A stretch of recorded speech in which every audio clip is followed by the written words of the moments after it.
everyone. If we did not meet yesterday, my name is Elizabeth Bramson Boudreau. I'm the CEO and publisher of MIT Technology Review. I hope you had a chance to refresh your coffee during the break, to reset your mind, and you're now ready to dive back in because we've got a couple of really great sessions coming up now. We're going to continue our AI discussion with our presenting partner, Raytheon Technologies. This is an organization that was founded 99 years ago, right here in Cambridge. We're going to explore what it's like to develop AI in high-stakes environments. That's like air traffic control or healthcare. You know, it's one thing if Spotify's AI picks a song I don't particularly care for, but it's obviously something totally different if you're in an air traffic control situation and there's a flight management error. In high-stakes environments, the margins for error are approaching zero. With me today to explore this topic is Roy Azevedo. Roy is the president of Raytheon Intelligence Space, and he leads a business of 37,000 employees. He's responsible for a broad portfolio, including advanced sensors, training, and cyber and software solutions. Roy, welcome. It's great to have you here.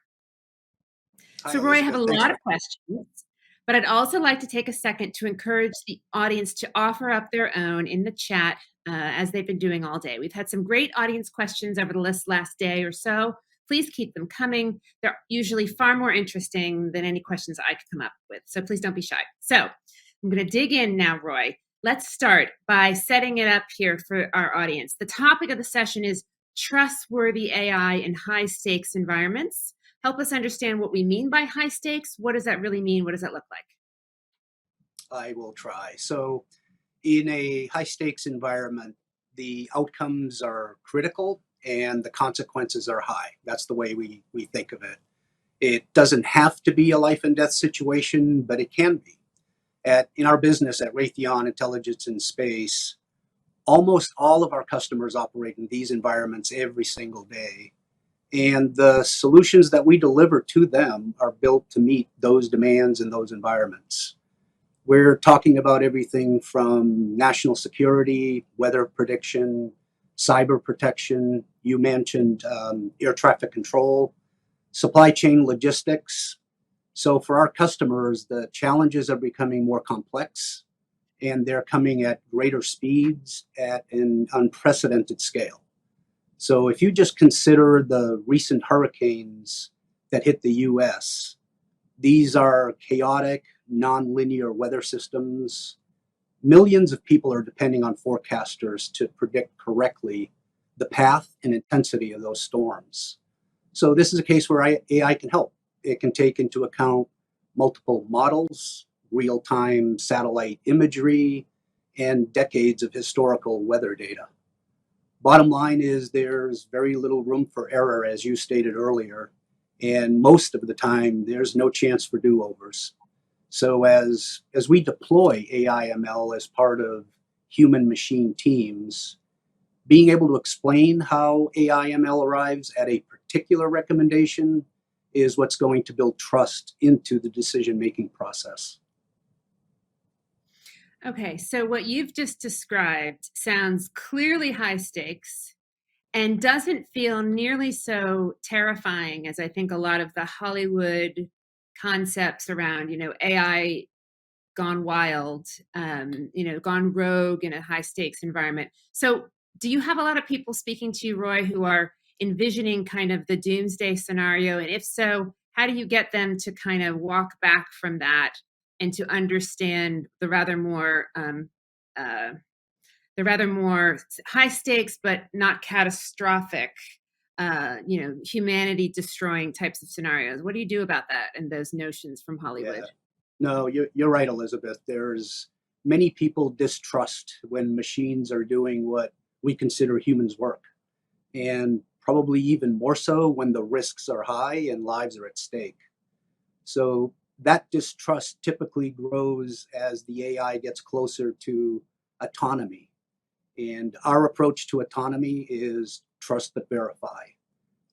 We grant autonomy to the machine when we're confident that its performance envelope overlaps the constraints of whatever mission that machine might be trying to accomplish.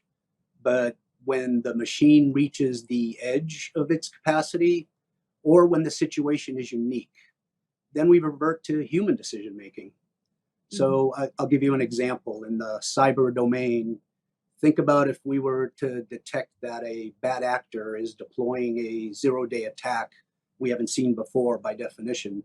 Instead of responding with a protection technique that might not be effective, or even worse, could put even our assets in greater danger, our autonomy control solutions are going to interact with the users to handle that situation.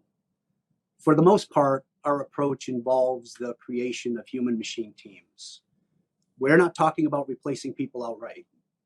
We're Mhm. working with our customers to deploy artificial intelligence, machine learning in a way that enables existing staff to access information and produce actionable information, but more efficiently and effectively. AIML ends up being deployed almost like a virtual assistant that Mhm. aids rather than replaces human Mhm. decision making.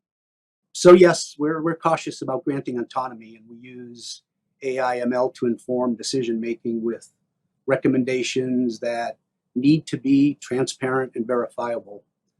Explainability and competency awareness is fundamentally a natural need. If you can't really explain the approach that the AIML took to reach its conclusion, it's very hard to instill trust in that decision. And our customers' confidence in the approach that the AIML took and the methodology will determine how much autonomy is allowed. On the other hand, if you can't assess ahead of the mission how an autonomous agent is going to behave in a novel situation, then autonomy can be counterproductive, or worse, it can be Mhm. dangerous. Mhm. We're involved in research on that front. In partnership with DARPA, we have a program that works to show users which data matter most in the AI decision making process. The users can query the system about the chosen recommendations and understand why it rejected others. What we're hearing is operators want to know how the machine reached its conclusion. I think it's interesting because I imagine, I mean, there's so many things that actually, if I could have an AI help me with, I could make, I could be more discerning in the judgment that I apply if I had some processing help, I think, in certain cases. So it's an interesting thing where I think people worry about an AI making a judgment call, rather than dealing with volumes of data that need to be processed quickly. I'm Yeah, interested Elizabeth, I in. think that, oh, I'm sorry, I think No, the no, please trust of continue. ML is going to be an issue for a long time. Yeah, yeah. Do you have imagine your systems at that you guys have must be, some of them must be older systems. Do you have challenges applying AI ML to your, I hate to use the word legacy, but older systems that are engineered before AI was built, or before AI was really a thing? And if so, how do you manage that? Yeah, no, we do. We've made our customers and us have made some investments, and there are literally thousands of systems in the field, and those systems are relied upon all over the world with many, many customers. And so we're not going to be able to replace those overnight, nor do they need to be replaced. But building AI into those legacy systems can be challenging, as you've just pointed out. But I'm pretty proud of the fact our engineers are among the best in the world. They must and are willing to tackle the hardest problems we have.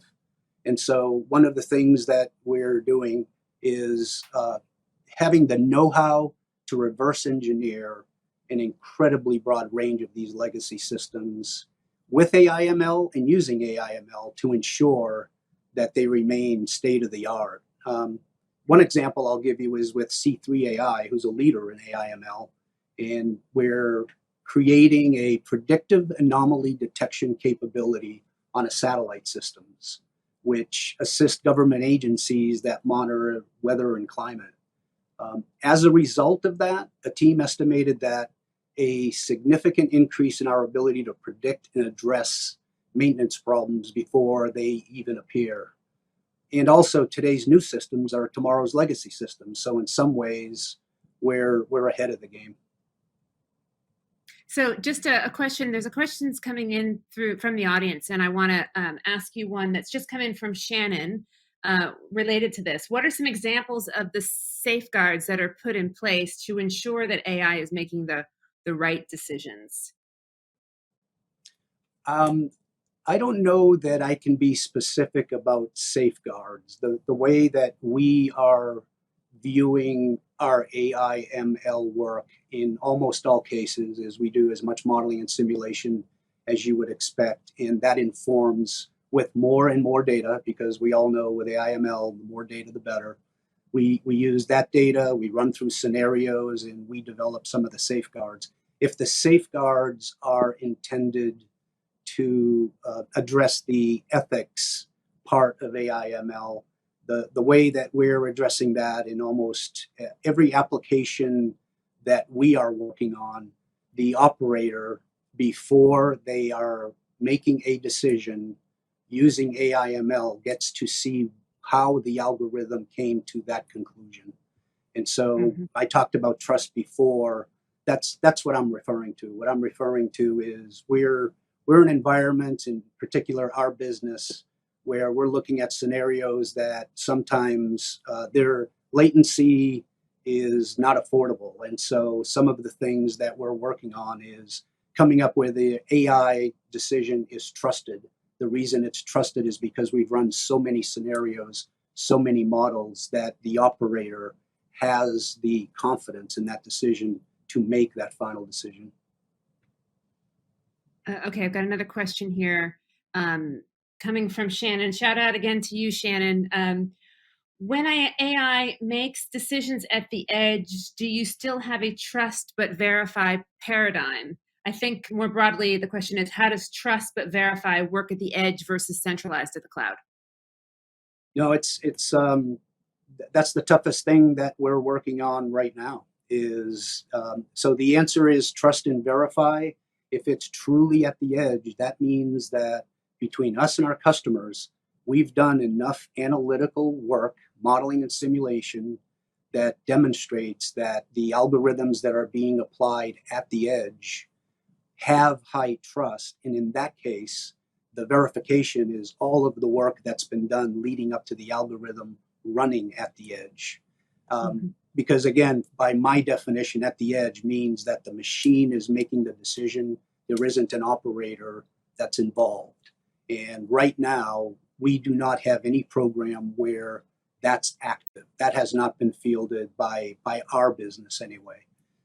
Everything that we are implementing in AI/ML is resulting in developing courses of actions for the operators. The operator then chooses the course of action. So that's where we are today. So, Roy, I imagine that not all of your systems are high stakes, and related to the courses of action that you just discussed. What lessons do you learn from high stakes environments that you could apply to more everyday or lower stakes scenarios that some folks in the audience might be encountering in their work that's not of the high stakes quality? What lessons have we learned? Well, the lesson that we learned very early on, that I'm sure has already been covered and will continue to be covered, is the more data, the better, whether it's high stakes or not. I think that's the most important part. And the reason that the data is so important is because of where at least our experts think that AI is going, which is AI is making decisions without an operator involved. And so having more and more data to be able to prove to ourselves and our customers that machines can actually learn and apply that learning to then make those decisions through artificial intelligence is maybe the most critical thing. And I do think the trust but verify is a case that continues to be one that is applicable to everything we do, whether it's high stakes or not. And I know one of the things, as an example, we all pretty much just take for granted when that voice out of the phone is telling us to take a right or a left. So that one's hard to verify until you've taken that right or left. And I think for everyday situations, as much as we can do on the verify part is the lesson that I would say we need to convey. Talk to us about the simulations. How important is simulation to the process, and how do you ensure that the models that you use are accurate simulations? So simulations, at least from our point of view in all of the research that we're doing, is probably the single most important part of the development of some of the artificial intelligence algorithms that are being applied. And the only way really of knowing that your simulations are accurate is to have truth data. Today, everyone's talking about a digital transformation and everyone's talking about a single source of truth for that data. But the fact of the matter is that you don't know whether your simulate how good your simulations are, not whether they're good or bad, because at least in the work that we do, it's the level of fidelity on how right we are with simulations that's really important. So being able to have scenarios that are run, recording the information, comparing to the simulations, and looking at what decisions need to be made when, I think is the single most critical part of the analysis that we do. And I think it will be going forward. So we've got a question from Tom. The question from Tom is, can you comment on how global logistics can improve based on lessons from the pandemic? Um, I can comment, but that's all it would be commentary. It wouldn't be I'll say a studied level of opinion. So maybe that's the way I'd characterize it. It's an opinion. I, I think we've all seen the staging and the lack thereof staging and the readiness. And so I think some of the lessons learned that we have through this pandemic is the amount of time that is spent in terms of capacity. And the other thing is, bottom line, is today's world economy, we're doing, and I think we're going to continue to do, a lot of just-in-time delivery, just-in-time pickup, just-in-time delivery. And in a pandemic, that's a tough model. And so maybe the lesson is, in a pandemic, we know we have to do things differently, and we should prepare to do things differently. Was a pandemic one of the scenarios you all had modeled out previously? Was that part of the simulations? Boy, I wish I could say yes, Elizabeth. That would be great, wouldn't it? No, it was not. But I will tell you this: one of the things that just proves just how incredibly innovative our engineers are, and across the board, it's industry. It's not just our company. But one of the things that we did is early on, we applied some of the cyber analytics and tools that we've used, and we used it to develop a COVID test where instead of looking for anomalies in a bunch of data, we went and looked at anomalies in the DNA string. So the guys developed, the workforce, the engineers developed a test of something, as important as it was early on to just have a test. Because if you remember, we struggled for a little bit just to have tests, and especially affordable tests. And they were able to apply these tools to this pandemic. So there was a lot of innovation, creativity across the industry. One of the things that you might have heard the emphasis in my voice when I introduced you, Roy, at 37,000 employees, which is a bit mind-boggling for me. How do you operate at that scale? How do you keep your talent up to date on what's the latest? And I imagine this is a question of interest to lots of people watching you, who have, I would guess, most have smaller teams, but have big concerns about that issue. Yeah, let me answer it this way, and it'll probably be underwhelming to you, Elizabeth. But the fact of the matter, it's 37,000 employees. Thank goodness that I don't have to manage 37,000 employees. The lesson is to have really strong teams, really strong leaders. I think the second part of your question, though, is one that is the difficult one, which is how do you organize in such a large organization such that you can train people across the board? You're not relying in pockets of people having to do the job.